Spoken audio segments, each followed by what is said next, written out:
Le guide pratique en 3 étapes pour acheter sa future voiture d'occasion comme un professionnel. Première étape, le choix du véhicule. Pour bien choisir son véhicule, le mieux encore est de l'essayer.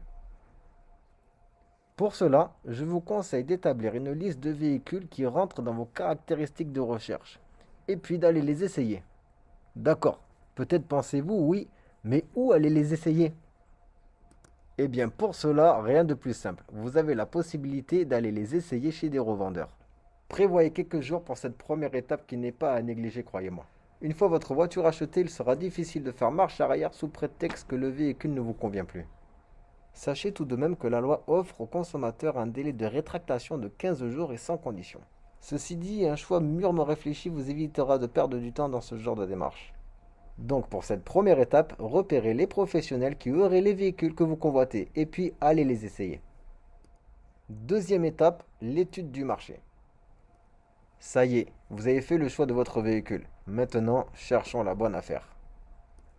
L'étude du marché est l'étape essentielle qui vous permettra de déceler la bonne affaire.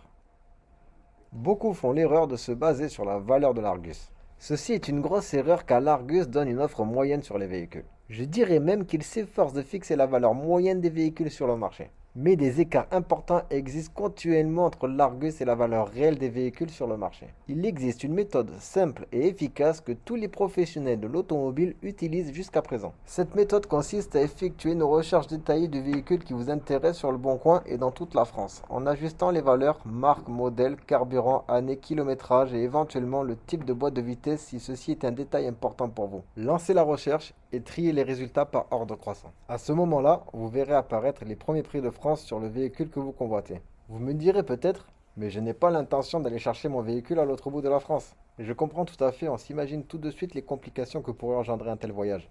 Et je ne vous cache pas que pour cela, il vaut mieux avoir le goût de l'aventure. Sachez tout de même qu'il y a des professionnels de l'automobile très sérieux qui pourraient vous proposer la livraison du véhicule à domicile.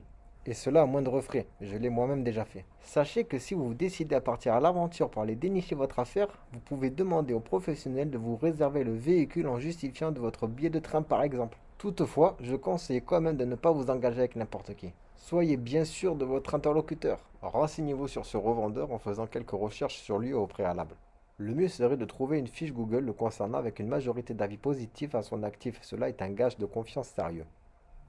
Pour conclure ce chapitre, la chasse à la bonne affaire est une compétition de haut niveau. Vous n'êtes pas les seuls à l'affût du bon coup. Soyez réactifs quand vous décelez une bonne affaire. Ne perdez pas de temps et faites en sorte d'être le premier à aller voir ce véhicule, car plus l'affaire sera bonne, moins il y aura de chances pour que celui-ci reste sur le parc longtemps. Troisième et dernière étape, le contact avec le véhicule.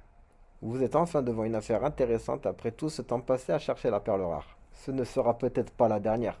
Prenez le temps de flairer si l'affaire en vaut la chandelle. Comme je vous ai conseillé dans la première étape, vous avez essayé des véhicules similaires à celui que vous convoitez, ce qui vous a permis d'avoir une connaissance de la qualité que devrait vous fournir ce véhicule. Vous vous dites maintenant, mais comment savoir si le véhicule n'a pas un vice caché? De plus qu'il est à un prix ultra concurrentiel, normal que cela vous éveille des soupçons. Sachez que les revendeurs arrivent à afficher des prix très concurrentiels car ils achètent par lot et en quantité plus ou moins importante, ce qui leur permet d'avoir des prix remisés sur les véhicules.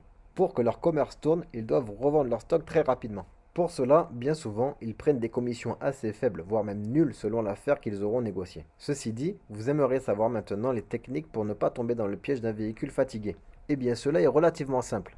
Un véhicule en bon état doit tourner et rouler sans bruit anormal. Déjà, cela est une bonne base. Ensuite, le revendeur doit vous fournir tous les justificatifs d'entretien et le contrôle technique du véhicule, ce qui est très important, car un véhicule bien entretenu a beaucoup moins de risques de panne qu'un véhicule négligé. Cela va de soi. Pour ce qui est des gros entretiens, tels que le kit d'embrayage ou le kit de distribution, sachez qu'un véhicule en général doit faire ses entretiens aux alentours des 200 000 km. Pour la distribution, vous devriez vous renseigner sur les préconisations du constructeur pour savoir si les délais sont respectés. Et pour l'embrayage, si le véhicule atteint les 200 000 km, soit l'embrayage a été fait, soit il sera à faire très prochainement.